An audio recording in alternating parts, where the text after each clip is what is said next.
And they sort of, they're almost twins.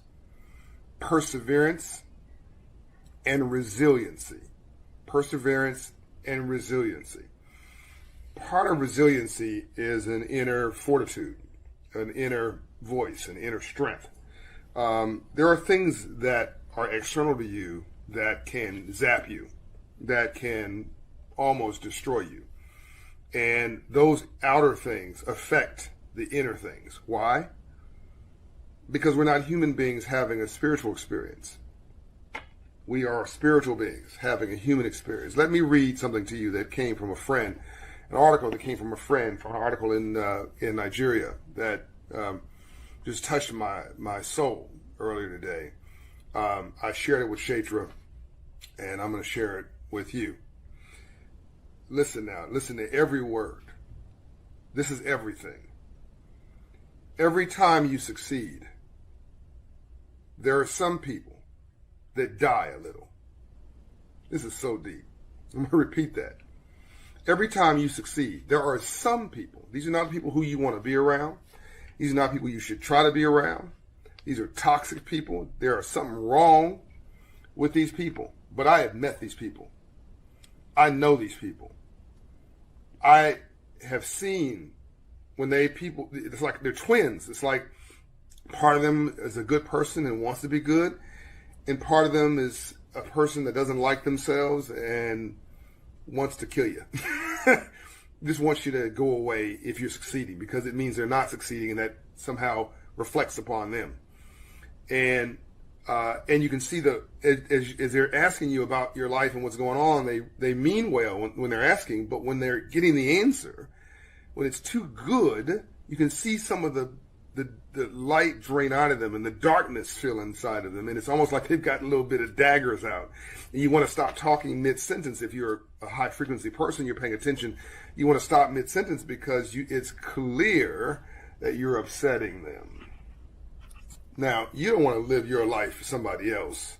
So I suggest that even if you notice you're upsetting them, you don't dim your light. You don't change who you are. You don't lessen yourself to make somebody else feel more adequate about themselves. Never, ever, ever dim your light to make somebody else feel okay with themselves. There's an old Southern saying, I'll get back to this. No matter how much I love you, my son or my daughter, if I don't have wisdom, I can only give you my own ignorance. Or put another way, sometimes we save our worst behavior for those we care the most about.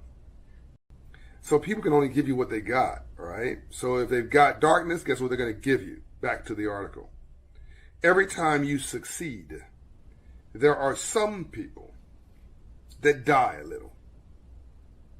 Envy is the tribute mediocrity pays to genius. I'm going to repeat this. I need you to write this down. Envy is the tribute mediocrity pays to genius. So when somebody's envious of you, it's actually a compliment.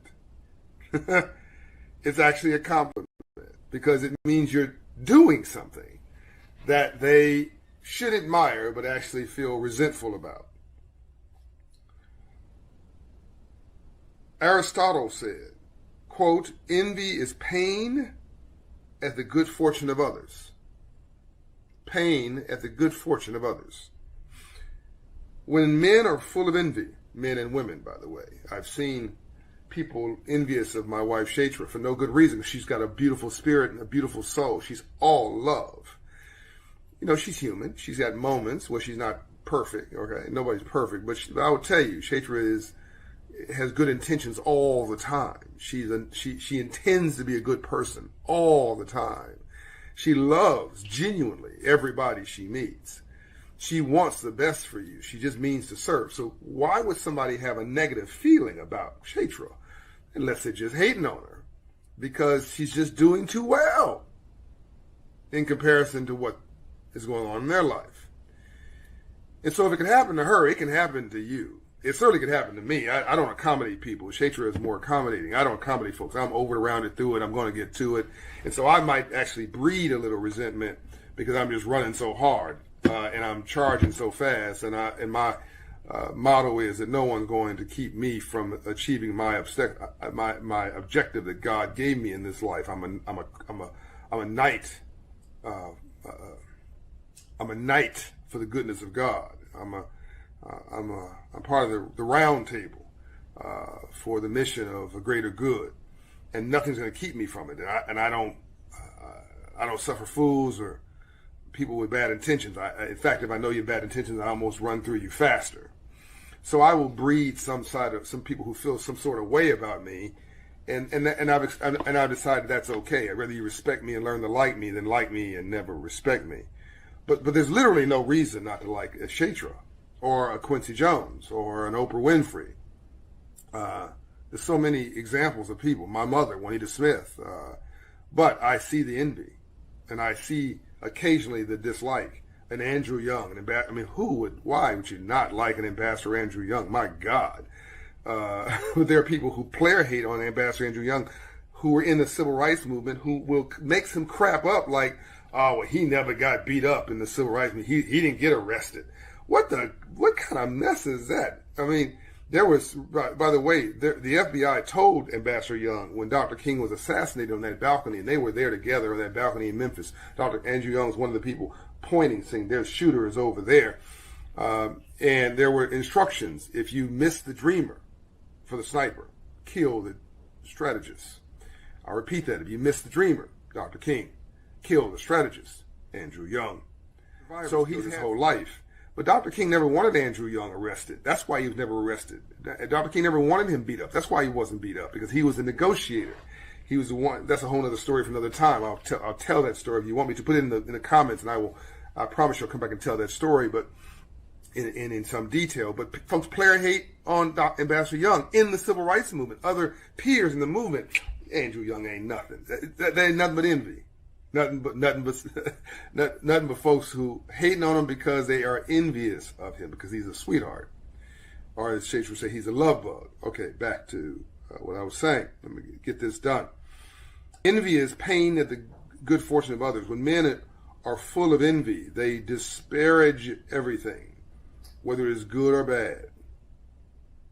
Napoleon Bonaparte once said, quote, envy is a declaration of inferiority. Napoleon said, envy is a declaration of inferiority. Don't bring envious people into your mastermind circle. This is so important. They would bankrupt your dream. It's a great quote that Quincy Jones reminded me of last night. A giver and a giver is exotic. A giver and a taker is neurotic. And a taker is psychotic. Look at your mate. Not right now, because it may not be the right time to have this conversation. But look at your mate while they're asleep or at a far and figure out which one they are. And then figure out what decision you need to make as a result of that. Are they a giver? Are they a taker? What are they? And what are you? And what you really want is a giver and a giver in the most ideal situation. If you don't have that, let's go call a therapist as soon as possible. Everyone needs to read this. And when they read it, and then read it again. And as I said here, I put this on my Facebook page, you'll find it there. This is the version of the memo, my most recent best-selling book. And when they and then let me know what you think. I want you to comment. I want you to share this and help to build a movement. Then I want you to go see one of my Hope Financial coaches at Operation Hope at a Hope Center near you, and to take your life back. So I want you to remove the toxicity from your life. I want you to embrace the empowerment. I want you to remove the toxicity from your life because you can do better all by yourself. The only thing worse than being alone is wishing that you were.